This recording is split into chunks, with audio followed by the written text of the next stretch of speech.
So, as much as I like to look into different kinds of conspiracies and have an honest, open conversation about them, this one that I'm going to talk about is probably the most ridiculous one that I've been hearing for a while now.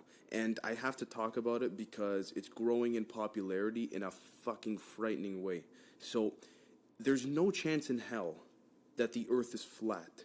And the fact that I even have to talk about it in and of itself is fucking ridiculous because believe it or not, there are actually people who consider themselves as part of what's called the Flat Earth Society, okay?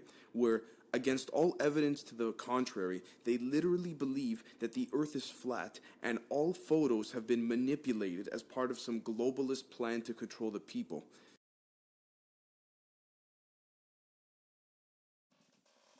Alrighty, so let me just start off by saying that the title of this episode has absolutely nothing to do with trying to mislead people for the sake of views or listens or anything like that. As crazy as the title might actually sound. In fact, this episode is going to describe, explain, and justify all of it. It also shows the physical process of this ability. It demonstrates that through the function of the paranormal ability, the macro body was able to pass through the wall of a container and be removed, but no visible damage to the wall of that particular container was detected. End quote. Now look, that is some crazy stuff. And pretty much it proves to us what we've all suspected has been the case for a very long time now. Now, with that being said, I myself had always presumed that through the use and understanding of science, this would be possible to understand and perform one day. And I think there's a connection between the paranormal and other life that exists outside of our realm of understanding.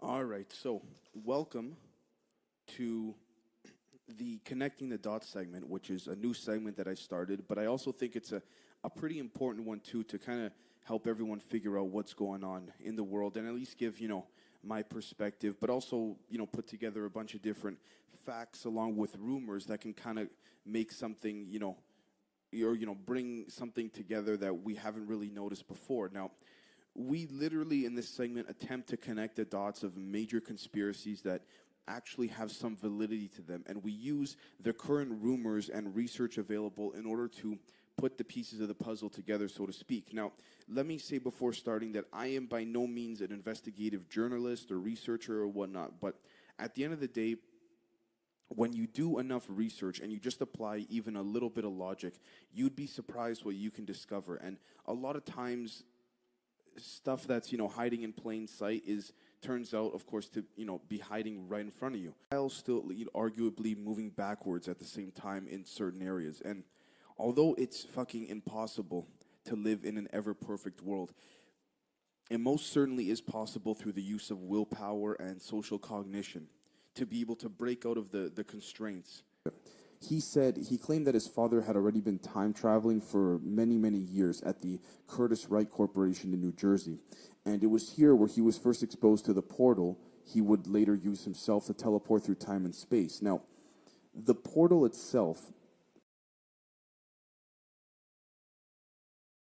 Okay, so this episode is about something called Project Pegasus. Now, Project Pegasus is something that was supposedly completely legitimate, but was attempted to be covered up by the United States government. Now, I'm just going to get right into it because it's super exciting, and it's probably one of the more exciting episodes I've done. So,